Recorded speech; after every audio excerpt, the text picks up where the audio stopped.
तिरहुत शिक्षक स्नातक क्षेत्र से एआईएम के उम्मीदवार डॉक्टर अमित कुमार उर्फ बच्चा राय हमारे साथ मौजूद हैं।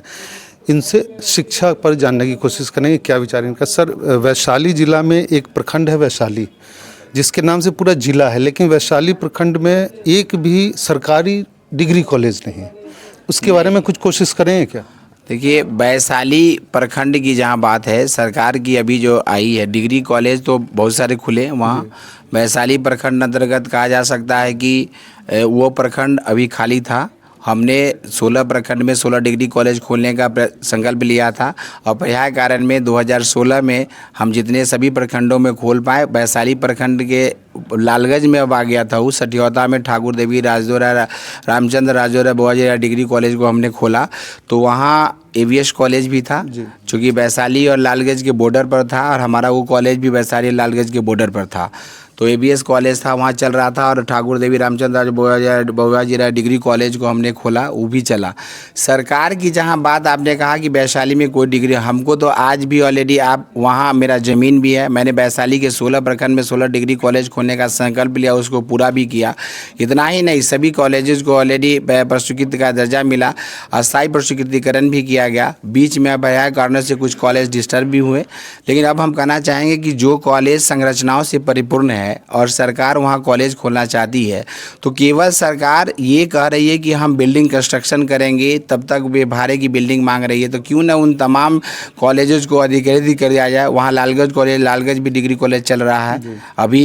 हम कहना चाहेंगे जो वैशाली के बॉर्डर पर, लेकिन वैशाली के मदरना में मैंने कॉलेज को इस्टेब्लिश करने की प्रक्रिया पूर्ण कर दिया है। वहाँ बिल्डिंग कंस्ट्रक्शन भी कर रहे हैं और बहुत जल्द हो सकता है कि अगले एकेडमिक सेशन में, जिस सेशन का होगा, अभी तो 26-30 का हो गया है इंस्पेक्शन वगैरह, सीनेट की बैठक 14 तारीख को है, लेकिन 27-31 के सेशन में वहाँ कॉलेज मेरे ऑलरेडी ऑर्गेनाइजेशन का कॉलेज में इस्टेब्लिश्ड होगा। बच्चों को निःशुल्क पठन पाठन की सुविधा भी मिलेगी और वो मदरना में भी होगा। ये मेरा संकल्प है। बस इस चुनाव में आपके विरोधियों के पास बस आपके खिलाफ सिर्फ एक मुद्दा जिसको वो उछालना चाहेंगे, वही 2016 का प्रकरण। इससे आपको हर जगह कहीं ना कहीं रूबरू होना पड़ेगा, यही तीर वो आपके ऊपर चलाएंगे। तो आपकी क्या योजना है इस तीर को? मेरा जो हम कहना चाहेंगे, आपने जो प्रश्न किया है, पहले तो आधारविहीन और तथ्यविहीन प्रश्न ही है। न्यायपालिका पर हम और आप सभी भरोसा रखते हैं। न्यायालय ने ऑलरेडी हमको क्लीन चिट दिया है और हम आपके बीच प्रदर्शित है। न कल हम पर दाग था और न आज किसी तरह का कोई दाग है। मैं हमेशा जनमानस के लिए समर्पित होकर कार्य किया।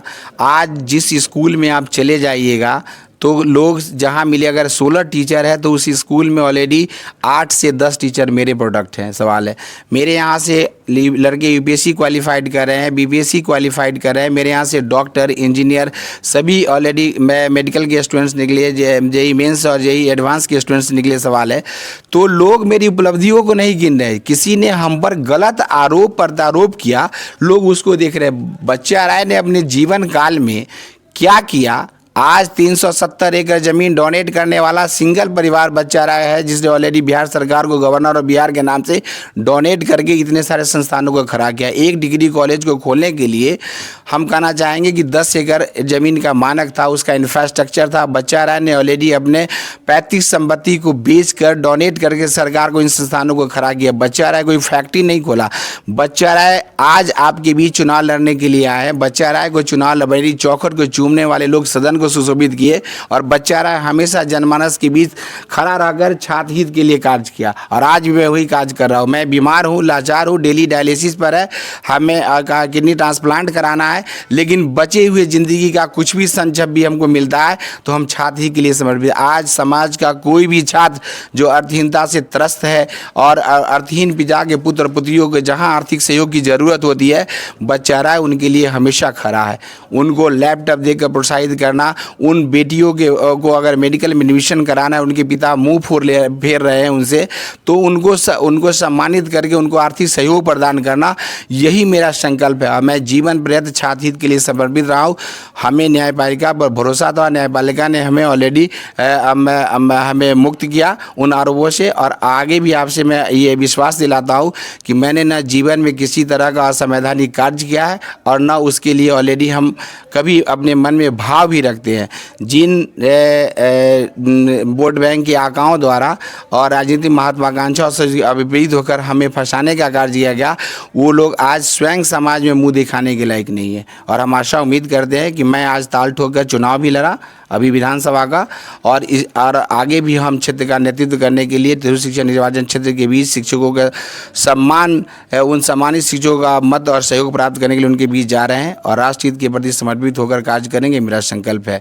छात्र हित के प्रति समर्पित हो, समाज का कोई भी छात्र जो उस शिक्षा प्राप्ति की जिज्ञासा रखता है और उसे किसी भी तरह की कोई संकट आती है, पूरे बिहार का कोई भी छात्र हो, मैं उनसे आज अनुरोध करता हूँ कि जब भी आर्थिक सहयोग की ज़रूरत होगी तो मैं उनके लिए रात को 12 बजे भी खड़ा रहूँगा, उन्हें सहयोग प्रदान करूँगा। आर्थिक सहयोग की जहाँ तक बात है तो मैंने देखा है, कवर भी किया है कि आपने एक मुस्लिम परिवार को आर्थिक मदद किया था, उसके बच्चे शायद किसी चीज़ में मर गए थे, कुछ झगड़ा हुआ था, तो कहीं से कुछ लोग नाजायज़ फ़ायदा तो नहीं उठाएंगे इसका कि अपने आप को पीड़ित बता के आपसे?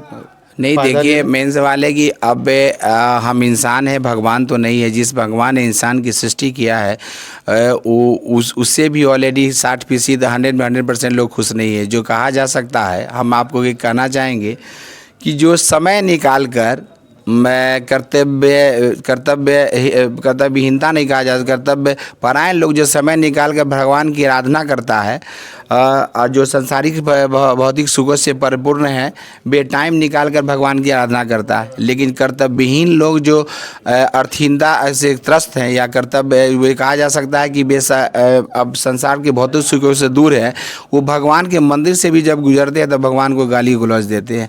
तो जब भगवान जिसने इंसान की सृष्टि किया है उससे भी 60% कहा जा सकता है कि 40% जनता नाखुश है, तो हम तो इंसान हैं। हम कोशिश करेंगे कि आवाम हमसे 100% खुश रहे, नाखुशों को ऑलरेडी उनकी भावनाओं को परिवर्तित करने का कोशिश करेंगे, यही मेरा संकल्प रहेगा।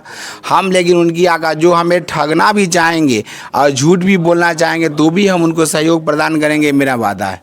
अच्छा सर, कहना चाहें कि मतलब अदालत आपको बरी किया, ये चीज़ लोगों में प्रचारित नहीं कर रहे हैं जो आपके विरोधी हैं, ये प्रचारित कर रहे हैं कि वो आरोपी थे। अच्छा सुनिए, आरोपित हम हैं। Not a single witness has been examined by the concerning trial court in the stupidity by the order of the honourable high court.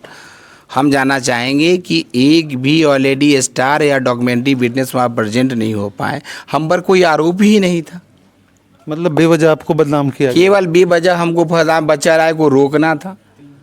हम पर किसी तरह का कोई आरोप नहीं था। मैं 2015 के चुनाव में बोला था, पारूग में हमको जब 15 में हम चुनाव लड़ने आए थे, तो आप जानते होंगे कि वैशाली के महुआ में जब हम ऑलरेडी थे तो उस वक्त तेज प्रताप को चुनाव लड़ना था, तेज प्रताप जी को। उस वक्त लालू जी ने उस मंच पर हम मंच साझा कर रहे थे, आपसे मालूम होगा, और वहाँ हम ही घोषणा किए थे। हमको कहा गया था कि आप पारू से लड़ गया। पारू के जनसंवाद के क्रम में मैंने कहा था कि अगर बिहार की जनता ने हमें अपना प्यार और स्नेह दिया तो हम बिहार का नेतृत्व करेंगे। यही चीज़ लोगों को खरी थी, और इसी राजनीतिक महत्वाकांक्षा से विविध होकर लोगों ने ऑलरेडी हमारे ब्राइट करियर को प्रभावित करने का कार्य किया। तो कहीं ना कहीं इससे कुछ प्रभाव तो पड़ा होगा, जब आप परेशानी में पड़े होंगे, बदनामी मुक्त हो गई। देखिए, बदनामी मेरी हुई, परेशानियां आई, लेकिन सत्य परेशान होता है लेकिन पराजित नहीं होता है। हम सत्य के प्रति प्रफासित है और सत्य के प्रति समर्पित है, और भगवान पर, अल्लाह ताला पर हमें भरोसा है कि रब के रहमत के साए में मैं और महुआवासी नहीं, पूरा बिहार महफूज रहेगा। ये रमज़ान पाक शुक्रा ये कहा जा सकता है, रमज़ान शरीफ का महीना है। हम तो भगवान और अल्लाह दोनों पर भरोसा रखते हैं। हमारी पार्टी की नीति है कि सामाजिक न्याय। हम परेशान जरूर हुए, लेकिन हमको अपने आप पर भरोसा था, न्यायपालिका पर भरोसा था कि हमें न्याय मिलेगा, और हमें न्याय मिला। बहुत बहुत हम बीमार भी चल रहे हैं काफ़ी, किडनी ट्रांसप्लांट भी कराना है, डेली होम डायलिसिस पर है, डे टू डे डायलिसिस। मतलब शॉकिंग न्यूज़ है कि आप किडनी से पीड़ित हैं। बहुत बहुत धन्यवाद सर आपका, ढेर सारी शुभकामनाएं भविष्य के लिए।